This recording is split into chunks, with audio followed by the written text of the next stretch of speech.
Okey, tahniah Melaka sungai sangat bersih tadi.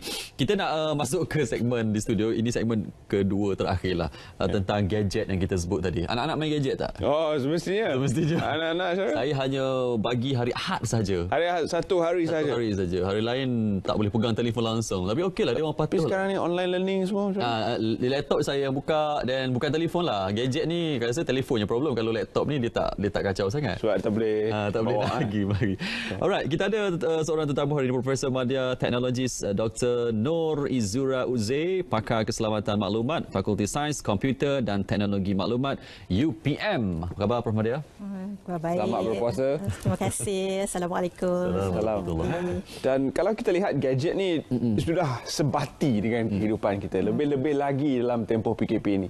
Saya teringat sebelum tempoh PKP ni ada juga usaha-usaha dijalankan untuk menjarakkan manusia dengan gadget supaya boleh berinteraksi sosial dengan manusia lain. Yeah. Tapi sekarang ni dalam tempoh PKP ni tak nak kita kena guna juga. Ya, betul. Jadi Prof mungkin boleh komen tentang bagaimana gadget ni sudah semakin sebati dalam kehidupan seharian kita.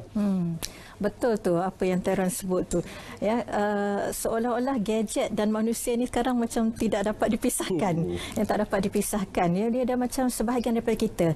Tapi kita nak kata gadget tu negatif pun tidak, kan? Ianya banyak positifnya, banyak manfaatnya di situ. Sebagaimana kita lihat sekarang pun dalam tempoh PKP ni, dengan gadget lah kita dapat berinteraksi dengan dunia luar, dengan rakan-rakan di luar. Ialah komunikasi dalam keluarga pun mesti ada juga, tetapi dengan kita sekarang ni orang kata apa, bekerja dari rumah, kan, work from home, dengan pembelajaran yang berlaku online, memang itu medium yang kita kata sangat bagus. Cuba kita bayangkan kalau katakan PKP ni berlaku waktu zaman tak ada gadget, tak ada teknologi, tak ada internet. Apa cerita kita nak buat, kan? Tapi mungkin juga waktu tu tak stres, kan? Mungkin juga waktu tu lah macam-macam masakan keluar, jahit segala jahit, langsir tu tiap-tiap minggu keluar jahit pun. Cuma tak boleh kongsi lah. Tak boleh nak kongsi lah, kan? Tak boleh nak kongsi lah, ataupun mungkin susah juga nak keluar nak cari kain, misal kata begitu. Tapi itulah kita kata dengan teknologi, dengan gadget yang ada sekarang ni banyak, memang banyak manfaatnya. Memang itu menunjukkan kemajuan dalam pembangunan tamadun manusia ni. Kita mengikut trend semasa ya, untuk pembangunan negara. Tapi bila kita kata tu selalunya sekarang ni bila orang bercakap gadget dan keluarga, ianya seolah-olah membawa implikasi yang menunjukkan negatifnya. Ya. Bagi saya negatif ataupun positif, itu pilihan di tangan kita. Pilihan di tangan kita, sama ada kita sebagai orang dewasa dan juga kita peranan kita sebagai ibu bapa. Jadi kita tengok dengan sekarang ni bila ada dengan teknologi, dengan gadget ni, kan, dalam phone tu apa yang tak ada rasanya. Semua benda ada. Betul. Nak masak, resepi ada di situ. Nak online banking, kan, nak buat pembayaran dengan e-wallet, dengan e-hailing, nak order, nak belajar, educational games, semua benda ada di situ. Nak dengar tazkirah pun Ramadan ni, nak bertadarus. Siapa kata nak jadi baik pun boleh, nak jadi jahat pun boleh. Betul. Siapa kata waktu PKP ni tak boleh nak tadarus, kan? Selalu bulan Ramadan kalau ke office ke kita buat tadarus beramai-ramai, misal kata, kan. Siapa kata tak boleh? Kita dah boleh buat dengan video conferencing. Kita tadarus Quran beberapa orang, kan, misal kata begitu. Dan kelas-kelas pun diamalkan, dilaksanakan dengan PKP, sama ada di sekolah maupun di institusi pengajian tinggi. Kelas dijalankan secara maya, dan dalam keadaan begini ianya memaksa kita untuk kita kata mencuba juga untuk berkreatif, nak cari jalan bagaimana kita nak kalau macam kami lah sebagai pensyarah ni, bagaimana nak melaksanakan kelas maya ni, kan, pelbagai tools ataupun apps di luar sana yang boleh kita terokai untuk kita manfaatkan.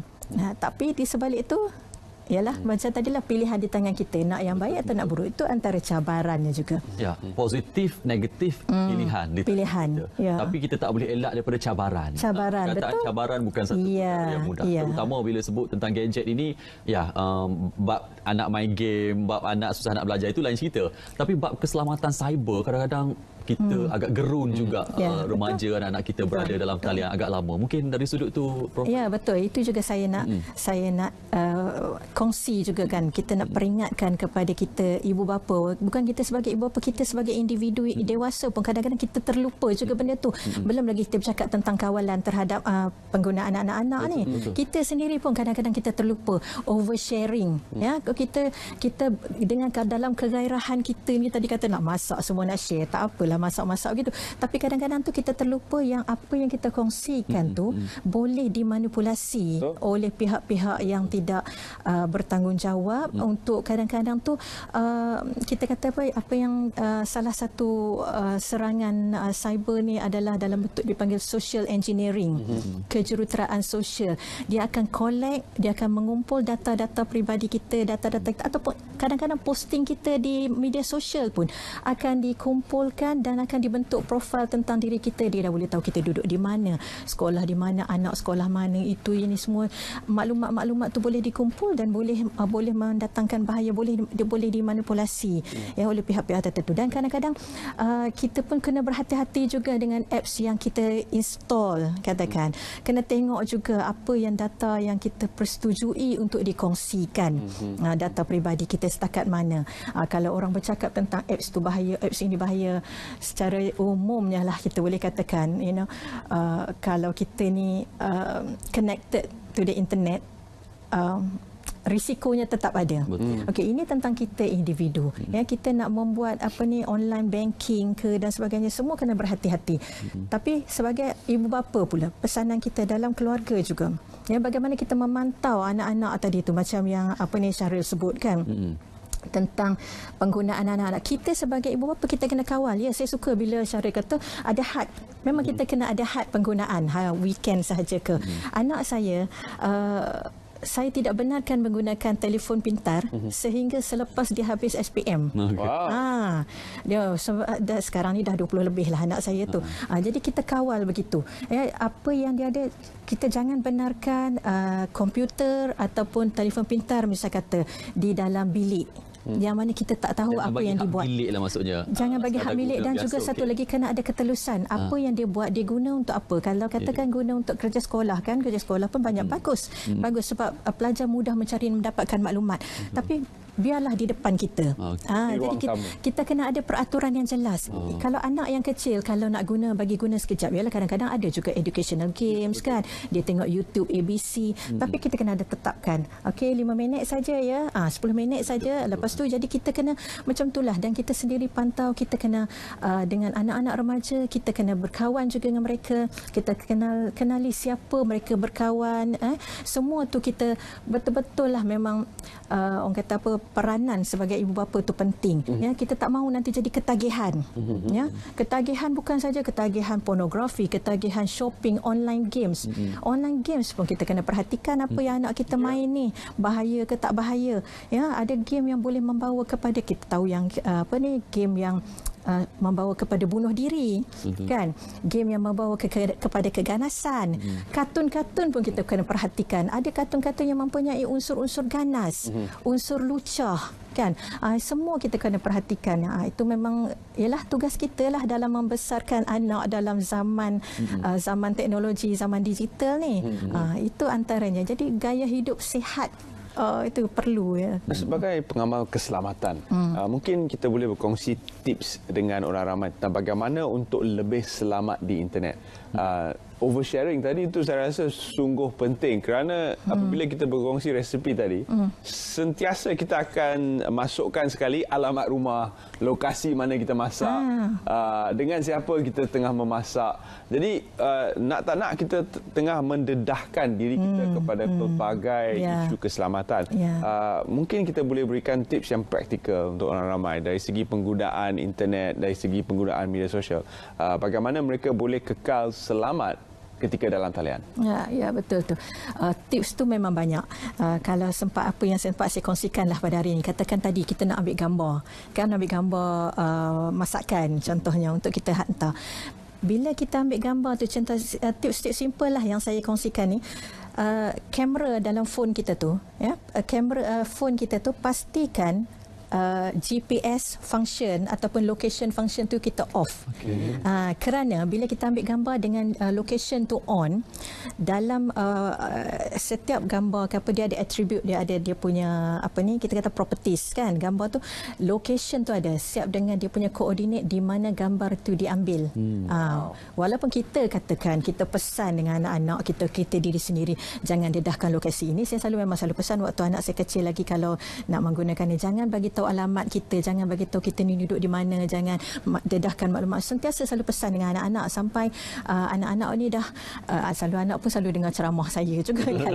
Dia pun dah boleh berceramah macam saya juga. Jadi kita selalu pesan, tapi kadang-kadang benda-benda macam ni kita terlupa. Jadi kita tak dedahkan, tetapi dalam gambar tu, gambar tu bila katakan orang download dan right click pergi dekat properties gambar je dah dapat maklumat GPS location tu di mana. Bukan saja gambar masakan, kita dok post gambar anak-anak yang comel dan sebagainya. Itu berhati-hati bila kita nak post sesuatu di laman sosial ni. Fikirlah 10-100 kali. Adakah ianya perlu? Adakah ianya menyakitkan orang? Adakah ianya menyinggung? Adakah ianya berbahaya? Banyak lagi. Kita fikir semua dulu. Betul ke tidak? Yalah, macam gambar bukan tak boleh berkongsi. Memang bagus dengan media sosial ni lah, kita kadang-kadang kawan-kawan zaman sekolah rendah pun kita jumpa balik kan. So orang kata apa, silaturahim kita tu. Tapi banyak benda yang kita kena berhati-hati. Kemudian dalam penggunaan YouTube misal kata, dalam penggunaan YouTube kita boleh onkan restricted mode. Ini simple tips je pun ya. Kita pergi dekat setting, pergi dekat restricted mode. Jadi bila katakanlah kita sendiri ataupun anak kecil menggunakan YouTube nak tengok video, dia kan kadang-kadang keluarlah iklan-iklan suggested videos tu kan, video-video lain yang dicadangkan tu tidaklah terselit video-video yang tidak kita kata tidak sesuai ya, dari segi yang mempunyai kandungan lucah ke, hasutan ke, keganasan ke, itu akan kita kata ditapislah sedikit sebanyak. Sekurang-kurangnya ini antaranya menggunakan kids mode, menggunakan teknik parental control. Parental 38% parents ibu bapa yang tidak yang hanya sebanyak tu je yang menggunakan parental control apps. Tapi kadang-kadang apps ni pun Terence, Syaril, kadang-kadang kalau kita sendiri atas didikan ibu bapa, kita pun dah ada rules dengan anak-anak, dan bukan kita hanya sekadar rules, tak boleh itu, tak boleh, tapi kita kena bagi mereka faham kenapa dia tak boleh buat macam tu, kenapa dia tak boleh buat macam ni kan. Kita kongsikan kes-kes yang ada ke kan. Jadi dengan itu, kalau kita blok itulah, blok inilah, anak-anak ni pandai. Betul. Dia pandai je, dia cari balik macam mana dia unblock lah, dia nak itulah, nak inilah balik kan. Betul tak? Tapi kalau kita bagi dia faham semua tu, dia sendiri tak akan cari. Pun dia tak boleh. Ya, so balik kepada didikan kita kepada anak-anak. Ya, teknologi ini hanya patutnya sebagai enabler. Dia bukannya dia yang menguasai hidup kita. Dia hanya membantu untuk kita kata apa, enhance hidup kita kan. Saya ingin bertanya, kalau kita berkongsi dalam media sosial dan kita berkongsi sesama kumpulan yang terkawal sahaja, sejauh mana ia menjamin kepribadian kita? Private setting, secret group dan sebagainya.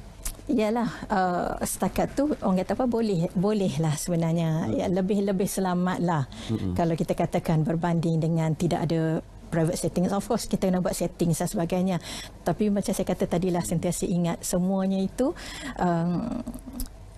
bagi professional hackers ke boleh juga ada cara, tetap ada caranya. Betul. Dan sentiasa kita ingat, bila kita gunakan teknologi ni kena gunakan dengan bijak. Bijak upload, bijak download, bijak nak tulis, nak berkata-kata, nak komen, nak apa, jaga adab, jaga akhlak. Ini kadang-kadang komen yang kita kata kutuk mengutuk sewenang-wenangnya, sebab mungkin apa, kerana kita berhadapan dengan gadget. Kita tak nampak orang di sebalik tu, siapa yang membaca komen-komen tulisan kita. Jadi kita ada adab-adab kita kan, kena jaga akhlak-akhlak tu, kita kena jaga juga perasaan orang, itu yang pentingnya juga. Jadi itu semua kita kena bijak penggunaan tu. Dan satu lagi ingat, what goes on the internet stays on the internet. Walaupun kita kongsi, lepas tu kita rasa salah ni, delete lah. Walaupun kita delete, dia tetap ada di sana. Boleh orang kata apa, boleh dicapai balik. Allahu Akbar. Kunya. Jadi tu kita kata ya. Prof Madia ada buat ni ke penulisan ataupun ada aktif di YouTube channel ke yang penonton boleh dengar balik apa yang Prof Adalah juga dalam Facebook ke kan dengan Facebook apa cariannya mungkin kalau nama saya je Nur Izura Uzair, tapi ialah sekali-sekala lah kadang-kadang kita kesibukan.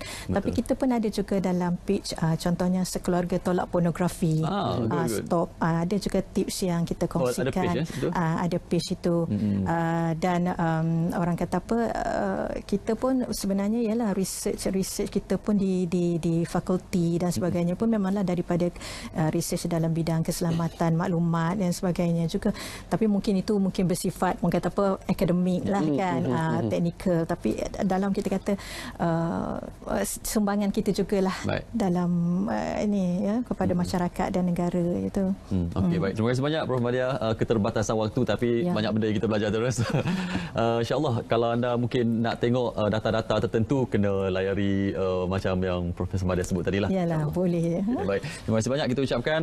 Ini dia Profesor Madia Teknologis Dr. Nur Izura Uzair, pakar keselamatan maklumat Fakulti Sains Komputer dan Teknologi Maklumat UPM.